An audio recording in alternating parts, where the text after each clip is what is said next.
Au nom du Père et du Fils et du Saint-Esprit, ainsi soit-il.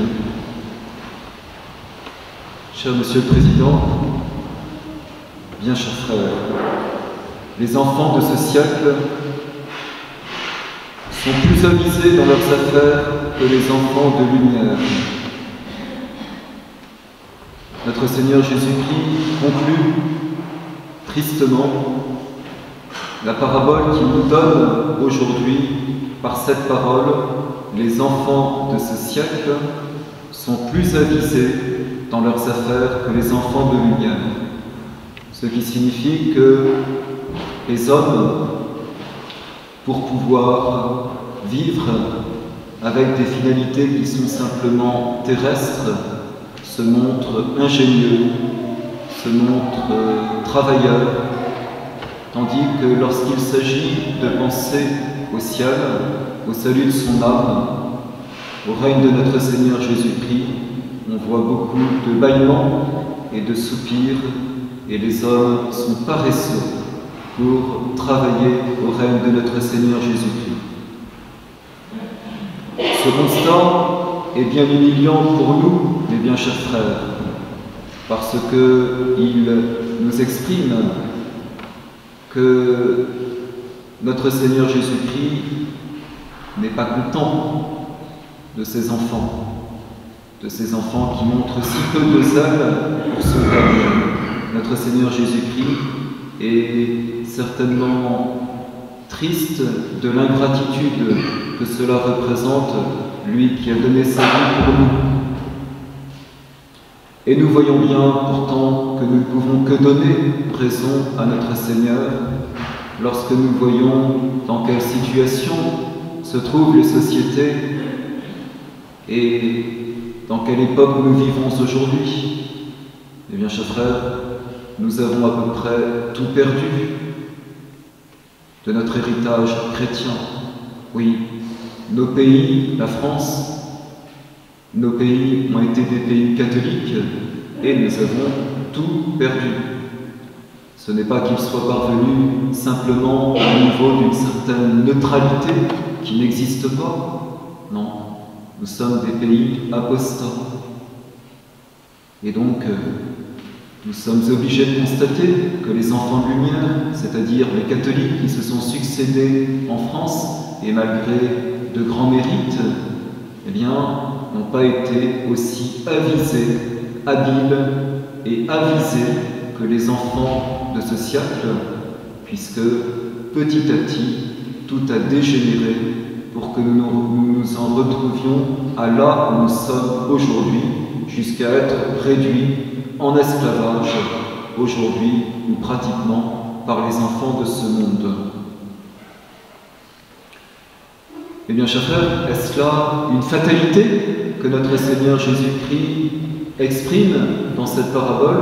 C'est une fatalité que c'est comme ça, et que ça ne peut pas être autrement, que les enfants de ce siècle seront toujours plus avisés que les enfants de lumière, et que, eh bien, c'est triste que ce soit comme ça, mais ça ne peut pas être autrement.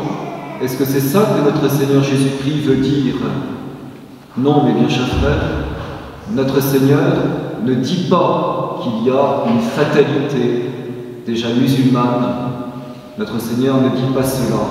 Notre Seigneur constate qu'il en est ainsi le plus souvent, mais si nous prenons l'histoire des siècles, nous avons aussi des hommes qui ont soulevé leur siècle, et ce sont les saints, et qui ont été brûlants de zèle pour notre Seigneur Jésus-Christ et pour son amour, et qui, grâce au zèle qu'ils ont montré, ont su retourner les situations et ont été, pour notre Seigneur Jésus-Christ, plus aimés que les enfants de ce siècle.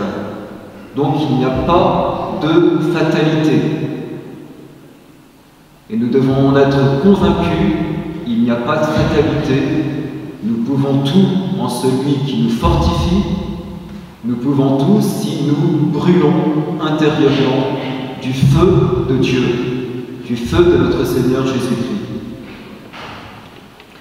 Et il me semble qu'il y a aujourd'hui, à l'occasion de ce rassemblement le plus important de l'année de Civitas, qu'il y a une action de grâce que nous pouvons prendre. Si bien sûr, le nombre de participants ne fait pas tout, il est tout de même un signe du développement de ce mouvement. Et d'autre part, nous avons constaté aussi les uns et les autres cette année à quel point Civitas s'est dépensé avec zèle pour le règne de notre Seigneur Jésus-Christ, en particulier dans cette grande bataille pour que la messe puisse être encore célébrée en France. Mais mes bien chers frères, à qui est-ce dû? C'est dû à Dieu.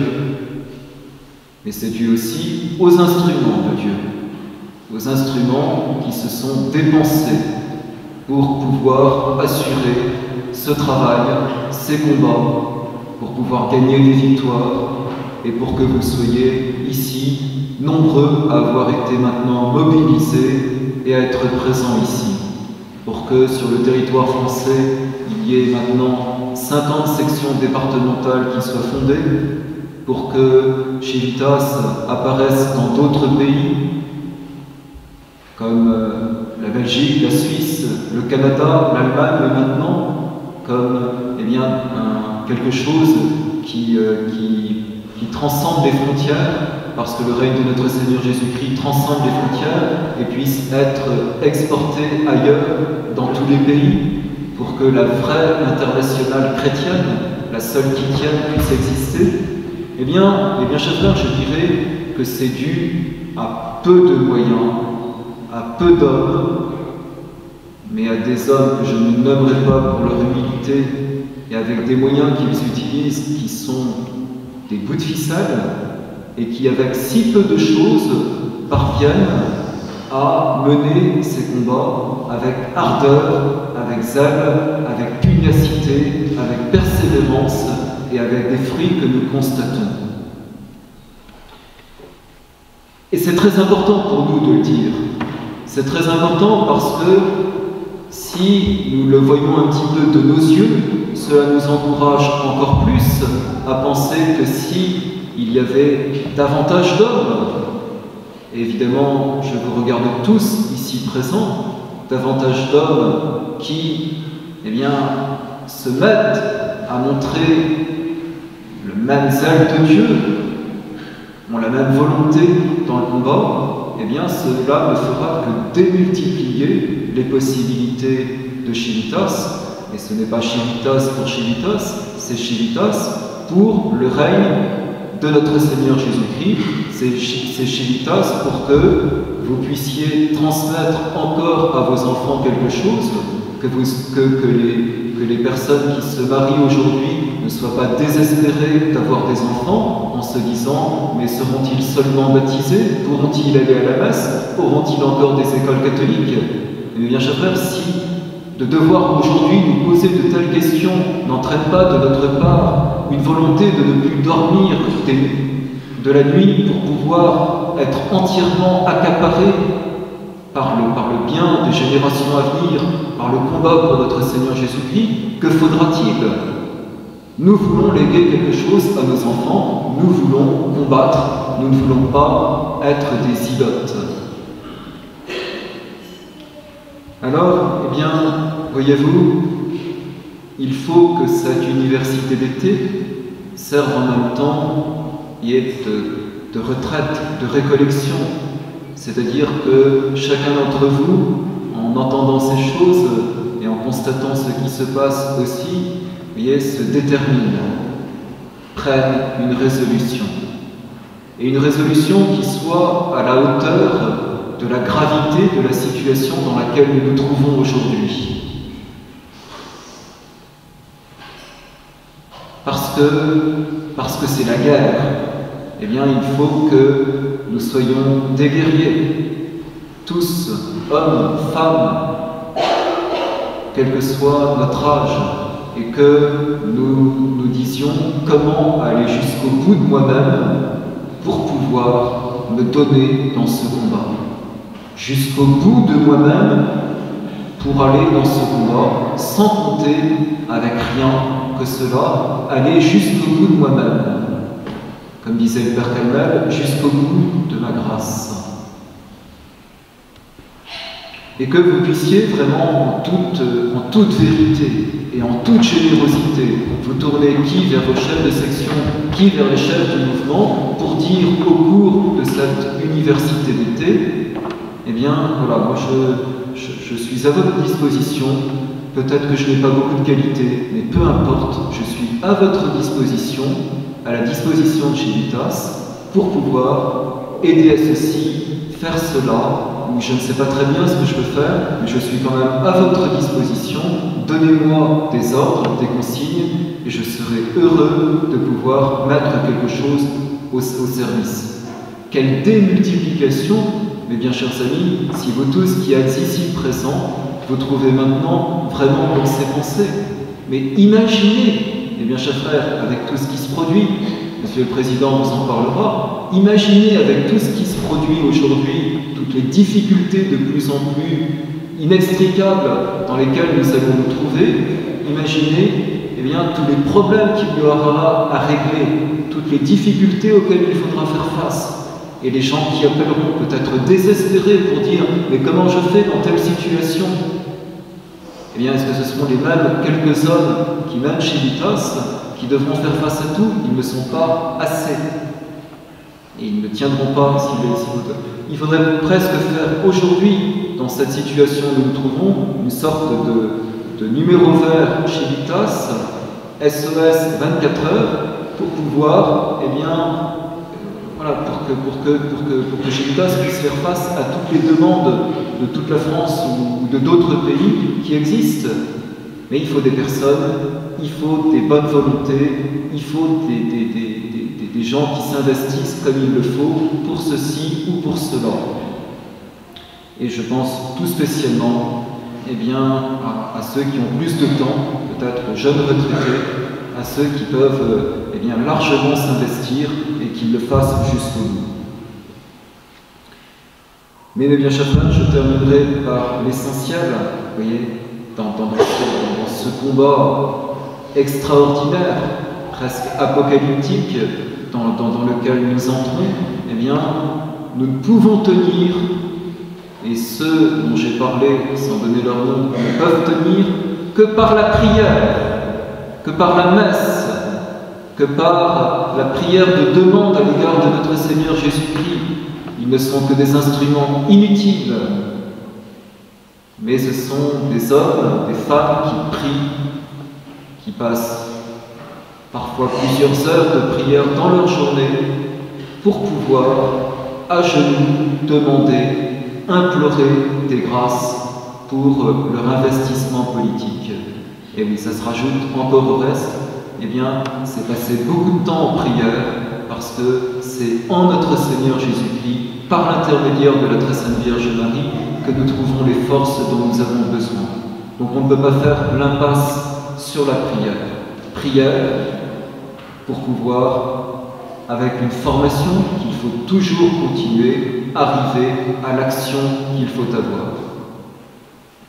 Et je voudrais aussi, avant que tout à l'heure, les cadres et les chefs de section de Civitas, à la fin de la messe, renouvellent la consécration du mouvement au Sacré-Cœur de Jésus, dire que nous sommes absolument dans ce que nous faisons ici, dans la ligne de ce que Monseigneur Lefebvre voulait, c'est-à-dire un mouvement politique qui ne rougisse pas de Jésus-Christ, qui ne rougisse pas du Christ roi, et qui se donne entièrement pour le règne de notre Seigneur Jésus-Christ. Je suis certain que Monseigneur Lefebvre approuverait, bénirait ce qui est en train de se réaliser ici. Et notre esprit, eh bien, c'est cet esprit de prière, cet esprit de formation, cet esprit de combattant. Je dirais, c'est l'esprit des tertiaires. Des tertiaires qui sont ces hommes et ces femmes qui, comprenant justement la nécessité de prier davantage, d'appartenir à une sorte d'élite de chrétiens, eh bien, rejoignent ces troisièmes ordres qui ont toujours été dans l'Église, ces associations particulières pour pouvoir s'unir, pour prier davantage, pour davantage de ferveur. Nous sommes, mes bien chers frères, des ligueurs. Et je fais référence effectivement à la Ligue de ceux qui ne pouvaient pas supporter que le protestantisme devienne en France la religion et qui se sont ligués avec un grand courage. Toute œuvre a des défauts, mais avec un grand courage, eh bien nous sommes ligués les uns et les autres ensemble. Et c'est un autre lien très profond qui est mis entre nous, parce que nous avons ces mêmes buts aujourd'hui, qui est que nous ne supporterons pas et que nous préférons mourir plutôt que de voir s'effacer le peu qui reste du catholicisme. Et nous sommes encore, mes bien chers frères, des chevaliers. Oui, nous voulons être, comme nos ancêtres, des chevaliers. La chevalerie est intemporelle.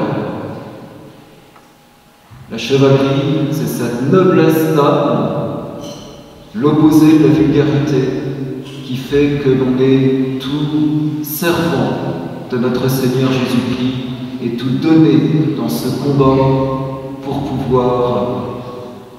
pour que notre Seigneur puisse régner sur la terre. Notre esprit de Chéritas, c'est un esprit de tertiaire, c'est un esprit de ligueur, c'est un esprit de chevalier. Alors, eh bien, nous prierons aujourd'hui à cette messe pour que le bon Dieu continue de bénir Chéritas et pour que tous ceux qui sont ici présents n'attendent pas plus longtemps que cette messe pour pouvoir, peut-être spécialement au moment où ils communieront, se déterminer pour être eh bien, ces fidèles serviteurs qui permettront de donner des forces vives supplémentaires au mouvement. Nous le demandons par l'intermédiaire de la très sainte Vierge Marie. Au nom du Père et du Fils et du Saint-Esprit, ainsi soit-il. Nous voulons ce jour reconnaître publiquement votre divinité et votre royauté, en nous consacrant solennellement à votre Sacré-Cœur. Fils du Père éternel, tout a été créé par vous et pour vous. Vous êtes le seul Seigneur. Par votre passion rédemptrice, vous avez reçu toutes les nations en héritage. Hélas, notre France vous a renié publiquement par la Révolution. Poussée par les sociétés secrètes, elle a rejeté et continue de rejeter une à une chacune de vos lois sacrées et les remplace par une législation impie, ruineuse de la vie de la grâce et de l'ordre